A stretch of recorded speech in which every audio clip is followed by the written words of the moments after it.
brincar e, no fundo, terem bem-estar hoje em dia, é uma questão que eu gostava de lançar, que é a questão dos videojogos. Hoje em dia há completamente crianças viciadas em videojogos que passam horas e horas a jogar. Como é que encara também esta questão de brincar só com o computador, sozinho? Brincar sozinho não é brincar, é uma forma de iludir a falta de brincadeiras, que é completamente diferente.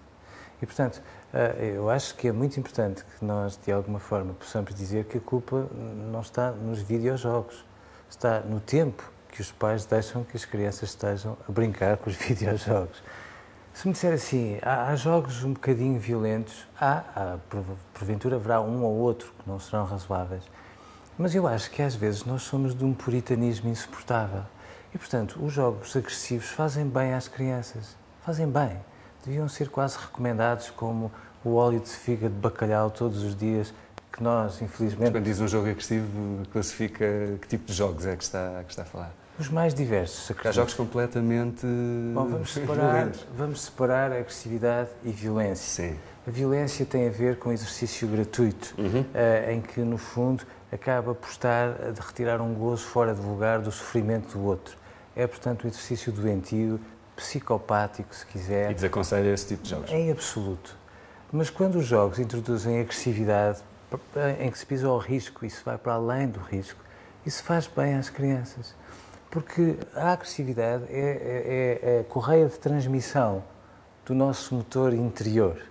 E nós temos que a formatar de alguma forma. E não há outra maneira que não seja brincando com ela, de maneira a fazer uma espécie de ortopedia da agressividade. As crianças que nunca brincam com a agressividade são aquelas que, quando se tornam adultas, ficam muito violentas. E, portanto, é muito doentio. É importante, na fase de crescimento, gerir isso, então? Em toda a vida. Em toda a vida.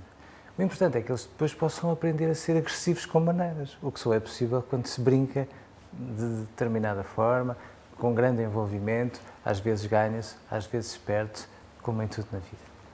E, portanto, nestas circunstâncias, eu acho que é muito importante.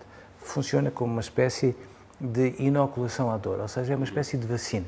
As crianças, ao brincarem, quando têm algum sofrimento, ao perderem, vão mobilizar esforços para ir outra vez a jogo e ir outra vez a jogo, e nesse contexto aprendem a ser perseverantes e aprendem a ser vencedoras. E, portanto, nessas circunstâncias, não vale a pena nós imaginarmos que estas brincadeiras hoje são, sei lá, mais assustadoras do que aquelas todas que nós víamos, porque se nós formos recuperar as canções infantis, atirei o pau ao gato e o gato não morreu, veja bem, ou formos pegar em histórias... Sempre uma questão agressiva, subjacente. Bom, são de uma violência, não são só agressividade, algumas são de uma violência tal que alguns destes jogos, que assustam tanto num primeiro momento, são mais inofensivos do que alguns que os pais jogaram quando eram pequeninos. E não levantamos aqui a questão dos jogos didáticos, que há jogos que são pensados por profissionais para educar e para formar as crianças. São fantásticos.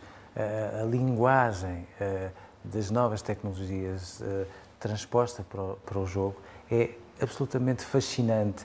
E aquilo que eu acho que é muito preocupante é que os pais imaginam que é muito assustadora porque nunca ousaram entrar nos jogos. Aquilo que eu acho que é importante é, antes que os pais imaginem os perigos, experimentem. Tem que experimentar. Que é para perceberem, de facto, o que é que os filhos estão a fazer. Aí vão logo separar aquilo que é supérfluo daquilo que é bom. Mas evitam este tom muito alarmado que às vezes põe à volta disto.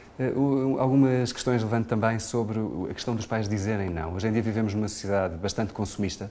A criança chega à sala de aula e quase todos os colegas têm um telemóvel, têm um leitor de MP3, para não dizer aqui marcas. Como é que os pais podem dizer que não, eu não te ofereço ou não te compro determinado aparelho? Como é que se diz não a uma criança? Juntando 3 letras e pondo vários pontos de exclamação. Em teoria é fácil, não é? Mas depois se a criança... Não, na prática é facílimo. Sabe o que então, o que é que todas as crianças têm, tudo hoje em dia? Diga. Porque os pais confundem pais bonzinhos com pais bondosos. Os pais bondosos são aqueles que dizem não e melhor, são aqueles que quando dizem não, não põem a linha A, eu digo que não por isto, a linha B. Bom, dizem não porque eu acho que é não.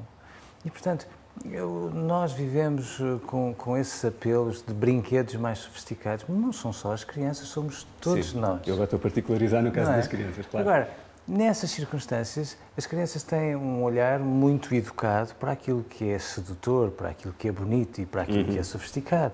É natural que o queiram. E depois as crianças são como uma confederação sindical, vão exigir, exigir, exigir, e os pais têm que ter o jogo de cintura para negociar dentro dos limites que eles achem razoáveis. Mas num caso muito concreto, imagino que o seu filho de 6 anos, hipoteticamente falando, é o único da turma que não tem telemóvel e lhe diz isso todos os dias. Como é que reagia? Se eu achasse convictamente que ele não devia ter? Continuava a ser o único sem ter? Seguramente. E se me perguntar assim, bom, e dava-lhe muitas explicações em relação a isso, dava-lhe uma. Tu não tens porque eu acho que tu não deves ter.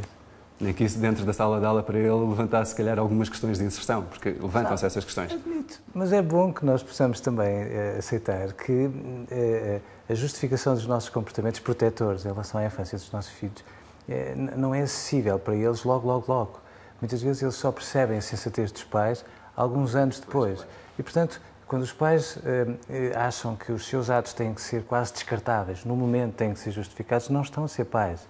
Estão a ser pais bonzinhos, que fazem lembrar aqueles cãezinhos que antes existiam nos automóveis, que a gente ia para a frente ou para trás, para a esquerda ou para a direita, e eles diziam sempre que sim.